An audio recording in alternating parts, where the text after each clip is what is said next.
She claimed she was reconnecting with herself on a solo trip, but she left her Spotify playing on our shared TV. Every song was a love ballad. Then her location changed to a couple's spa. I booked a massage at the same place. It was a chilly morning in late October when my wife, Samantha, announced she needed a break. "I need to reconnect with myself," she said, sipping her coffee. "I'm going on a solo trip to Virginia." I nodded, understanding. We'd been married for 10 years, and the routine of life had taken its toll. "Take all the time you need," I replied, trying to be supportive. She packed her bags, kissed me goodbye, and left for her journey. I stayed behind in our cozy home in Richmond, Virginia, tending to our garden and the daily chores. A few days into her trip, I decided to relax by watching some TV. We had a shared Spotify account connected to our smart TV. As I turned it on, music started playing automatically. The playlist was filled with love ballads. All of Me by John Legend, Perfect by Ed Sheeran, and When I Was Your Man by Bruno Mars. I found it odd. Samantha wasn't one for sappy love songs. She preferred rock and indie music. Curious, I checked the Spotify app on my phone. The listening activity showed that the songs were being played from a device named Sam's iPhone. I opened the location sharing app we both used for safety reasons. Her location was at a place called the Omni Homestead Resort in Hot Springs, Virginia. I looked up the resort online. It was a luxurious spa resort known for its romantic getaways and couples treatments. My heart sank. I couldn't ignore the signs. Samantha had told me she needed time alone, yet she was at a couples resort, listening to love songs. I decided to confront her. I called her phone. She answered on the third ring. "Hey, how's your trip?" I asked, trying to keep my voice steady. "It's been great," she replied. "Very relaxing." "That's good to hear. Where are you staying?" "Just a little one I found online. It's peaceful." I paused. "Is it the Omni Homestead Resort?" There was silence on the other end. "How did you know?" she finally asked. I explained what I had discovered. "I'm sorry," she said. "I didn't mean for you to find out this way." "Are you alone?" I asked. "No," she admitted. "I'm with someone." I was devastated. 10 years of marriage, and she had chosen to be with someone else. I needed closure. I booked a massage at the same resort. The next day, I drove to Hot Springs and checked in. I saw them together in the lobby. Samantha looked shocked to see me. We sat down and talked. She explained that she had met this man at a yoga class and felt a connection. I listened, trying to understand. "I wish you had talked to me before," I said. "I'm sorry," she replied. We decided to separate. It was painful, but necessary. I returned home and focused on healing. I took up new hobbies, reconnected with old friends, and started therapy. Months later, I felt stronger. One day, I received a letter from Samantha. She apologized again and wished me well. I wrote back, forgiving her and wishing her happiness. Life moved on. 2 months after the separation, things started to feel normal again. I wasn't happy, not yet, but I wasn't crushed anymore either. I found comfort in the silence of my house. The ache in my chest was slowly turning into something like peace. Then I got an email. It was from a woman I didn't know. Her name was Tasha.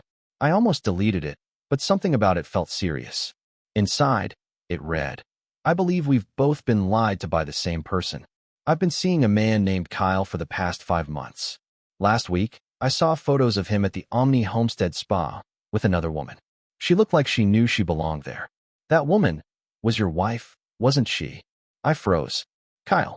Samantha told me she met him in a yoga class. He was just a friend who understood her better. That was the line she fed me at the spa. That was the man she left me for. And now he had another woman? I replied to Tasha. We ended up exchanging a few emails, then phone calls. She wasn't crazy or jealous, just as heartbroken and confused as I had been. Turns out Kyle was not who he claimed to be. He wasn't just dating Samantha and Tasha. There were others. 2 more women, at least, that Tasha had tracked down through his Instagram. He had a pattern. Yoga classes, organic coffee shops, spa weekends. He was charming, mysterious, always just out of a bad relationship. The kind who made women feel like they were the only ones in his world. And Samantha had fallen for it. Just like Tasha. Just like the others. The more I found out, the more the anger I'd buried started to surface again. But this time it wasn't about Samantha. It was about Kyle. Tasha and I stayed in contact. She wanted closure too. So we came up with a plan. There was a wellness retreat happening in Asheville, North Carolina, a yoga and meditation event Kyle had mentioned to Tasha months ago. She figured he might show up, especially since he liked to spiritually bond with women at places like that. Tasha signed up. I booked a room at the same hotel under a fake name. So did one of the other women Kyle had fooled, a nurse from Charleston named Bree. She was fiery and had her own reasons for being there. We called it our little truth retreat. Sure enough, Kyle showed up. Tall, smooth, wearing a linen shirt and that fake Zen smile. Tasha spotted him chatting up a new woman by the juice bar. We let it go on for a day. Then the three of us sat down with him at the same time. He looked like he'd seen a ghost. Or three. What is this? He asked, trying to laugh it off. We just wanted to meet the real Kyle, I said. The women took turns listing every lie he told them. Bree brought receipts, actual printed screenshots of text and DMs. People nearby started watching. One woman recording on her phone. Kyle's face turned pale. You might want to leave now, Tasha said, cool as ice. You're done. Word spread quickly. Kyle vanished from the retreat that night. A few days later, Tasha emailed me again. He deleted all his socials. I felt satisfied, but also oddly empty. I wanted to call Samantha, to tell her she'd been duped, used. But I stopped myself. She made her choices. So did I? But fate wasn't quite done with us. A week later, I found a handwritten letter in my mailbox. The handwriting was familiar. It was from Samantha. She wrote, I didn't know about the others. I swear. I left you because I felt like I was fading, like I couldn't breathe in our life anymore. Kyle seemed like a light, but he was a storm. I'm back in Richmond now, alone. I don't expect anything.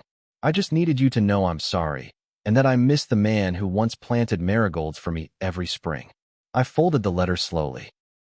Sat there on the porch in silence, the fall wind sweeping dry leaves past my feet. I didn't know what to feel. The story wasn't over. A few days after getting Samantha's letter, I wasn't sure what to do. I didn't reply, but I also didn't throw it away. I kept it in my nightstand, tucked under my old college t-shirts. I thought that was the end of it, until I went to file our old tax papers.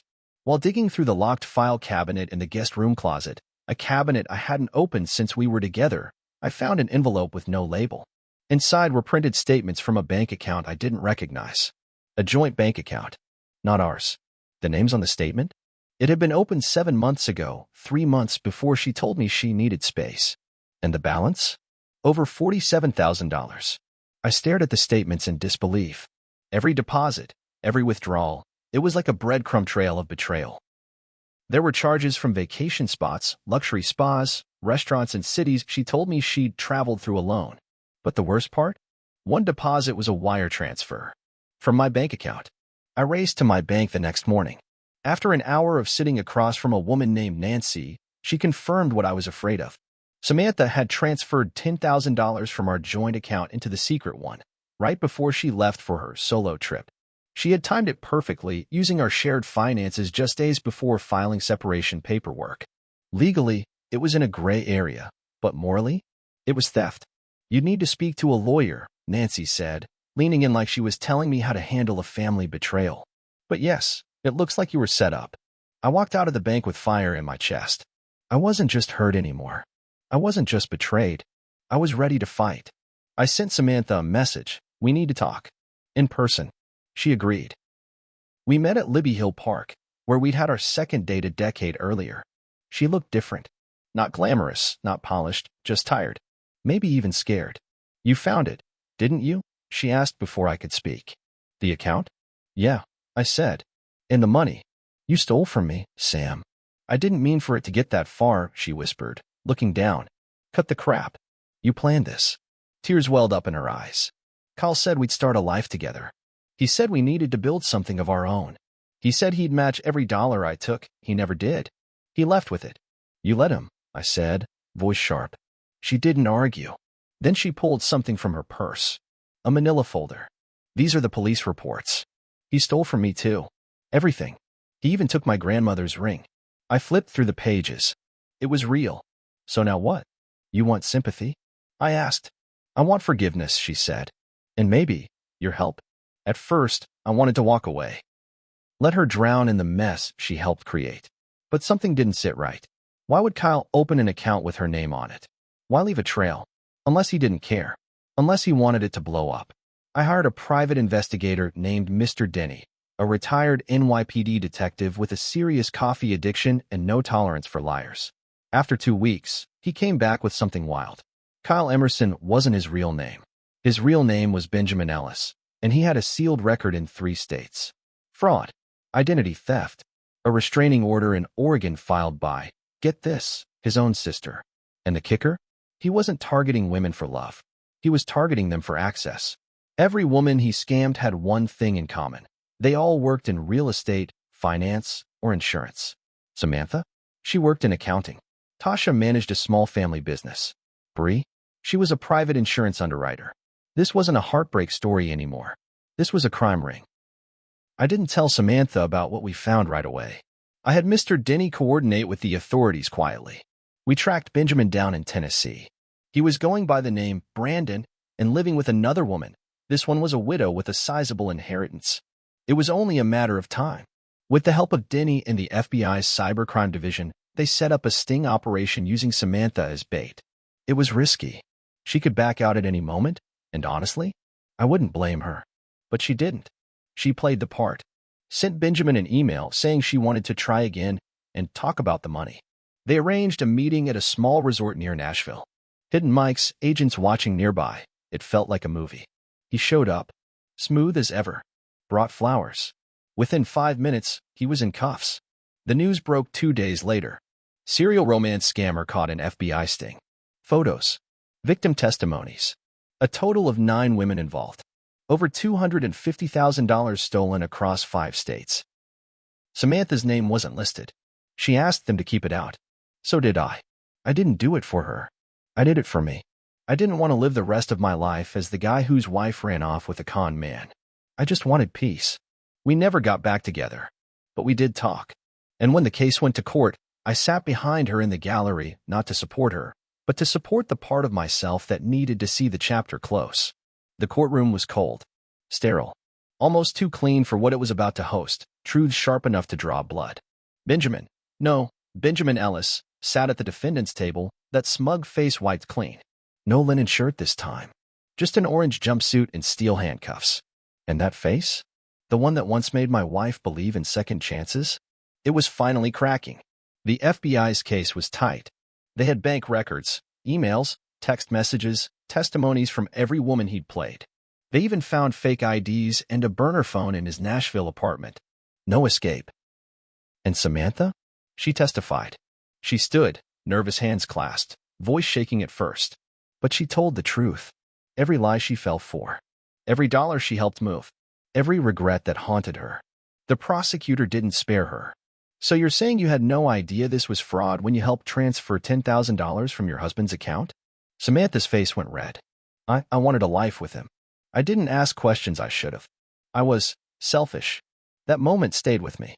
Not because she finally admitted it, but because I saw something in her eyes, shame. Real, raw, miserable shame. After the trial, reporters tried to corner me. You were the husband, right? The guy she left? I said nothing. Just walked. But deep down, a part of me felt hollow. Because I had played my part too. I had ignored her for years, worked late, stayed cold, made her feel like wallpaper in our own home. I didn't cheat, no. But I didn't show up, either. Not when it mattered. That doesn't excuse what she did. But I wasn't innocent. I realized something. Every wound had more than one set of fingerprints. The judge didn't hesitate. Benjamin Ellis got 18 years in federal prison for wire fraud, identity theft, and financial manipulation. He barely blinked. Samantha got off with probation and mandatory restitution. They saw her as a manipulated accomplice. Maybe she was. Maybe not fully. But she got to walk out of that courtroom. I didn't. I walked out a different man. 3 months after the trial, I got a letter from Samantha's lawyer. She was being sued by one of the other victims, Bree. Turns out Samantha had also received a private loan from her during her time with Benjamin, claiming it was to escape an abusive ex, me, apparently. Bree wanted the $7,000 back. I should have been shocked, but I just laughed. Of course she did. I forwarded the letter to my attorney. Then I called Samantha. You keep digging your hole, don't you? I was scared, she whispered. You were greedy, and you dragged me through your mess for what? A fake yoga prince with a fancy smile. Silence. I hope you find peace, Sam, I said. But I'm done forgiving you. I hung up, blocked her number. Months passed. I sold the house, moved to Asheville, started fresh. Smaller place, quieter life. I opened a small woodworking shop. Nothing fancy, just hands and wood and silence. My kind of peace. Then one day, I got a letter with no return address. Inside, a cashier's check for $10,000. And a note, typed, no signature, for what I took. I know it's not enough. I'll never be enough. But I'm trying. I stared at the check for a long time. I didn't cash it. Instead, I framed it, hung it right above my workbench. A reminder that even the deepest cuts can scar over, but you should never forget who held the knife.